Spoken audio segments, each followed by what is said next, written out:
నమస్తే, నేను మీ ఈశ్వర్. E6 న్యూస్కి స్వాగతం. వార్తల్లోని ముఖ్య అంశాలు. నిన్న మౌని అమావాస్య సందర్భంగా అశేషంగా భక్తులు నదీ స్నానం చేసుకుంటే ఎంతో ఫలితాన్ని ఇస్తుందని చాలా సంవత్సరాలకోసారి వస్తుందని ప్రజలు నమ్ముతారు. కనుక నిన్నటి రోజు మాంజీరా పరివాహకలో ఊర్ల జనాలు తండోపతండాలుగా చింతకుంట మెదక్ రూట్లో వెళ్లే మార్గంలో మాంజీరా నది పక్కన వెలిసిన శ్రీ శ్రీ శ్రీ శ్రీ చాముండేశ్వరి దేవి దర్శనమునకు అధిక సంఖ్యలో విచ్చేసి నది స్నానం చేసి అమ్మవారి దర్శించుకున్నారు. తమ కోరికలు నెరవేరాలని అమ్మవారిని మొక్కుకున్న భక్తులు ఇక్కడికి వచ్చిన వారు కోరికలు నెరవేరాలని అమ్మవారిని మొక్కుకున్న భక్తులు ఇక్కడికి వచ్చిన భక్తులకు అన్ని సదుపాయాలను కల్పించిన అమ్మవారి దేవస్థాన కమిటీ మరియు RSS కార్యకర్తలు కూడా ఇట్టి కార్యక్రమంలో పాల్గొని భక్తులను క్యూ లైన్ సక్రమ మార్గం వెళ్ళుటకు మరియు తాగునీటి వద్ద ప్రతి ఇతరత్ర విషయములలో దేవస్థాన కమిటీతో కలిసి పనిచేసిన RS కార్యకర్తలు. మరి ఒకసారి వీడియో చూద్దాం.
పబ్లిక్ తీసుకున్నాడు నాకెందుకు వాళ్ళు లేకుండా సరే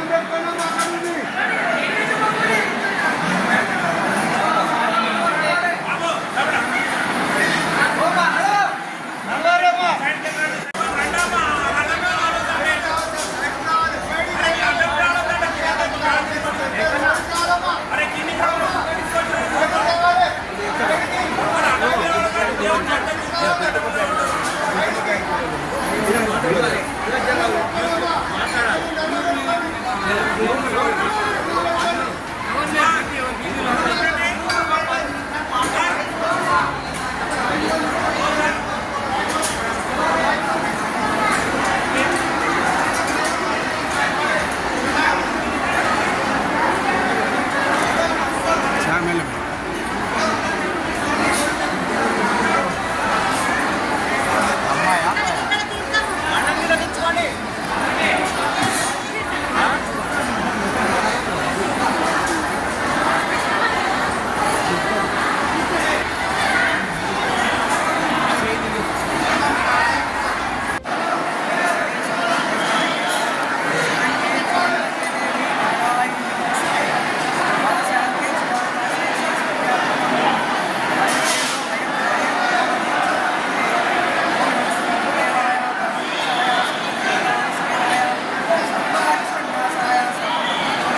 మాతని ప్రార్థిస్తున్నాం.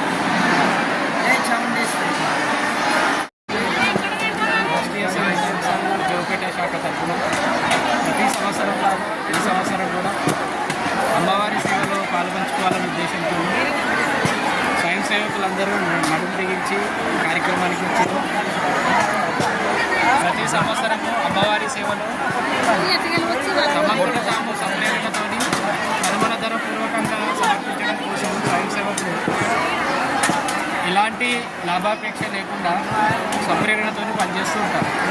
దానిలో భాగంగా ఇక్కడ ఉన్నటువంటి ఆలయ సిబ్బంది కూడా అధిక సంఖ్యలో ప్రజలు ఇస్తున్న కారణం చేత ఇక్కడ వాలంటీర్లు అవసరం ఉందని చెప్పేసి ఇచ్చిన సందేశంతో ఒక రోజులో అందరూ సైనికంగా కార్యక్రమానికి వచ్చేసారు. దాదాపుగా 30 నుంచి 35 మంది వరకు వచ్చారు.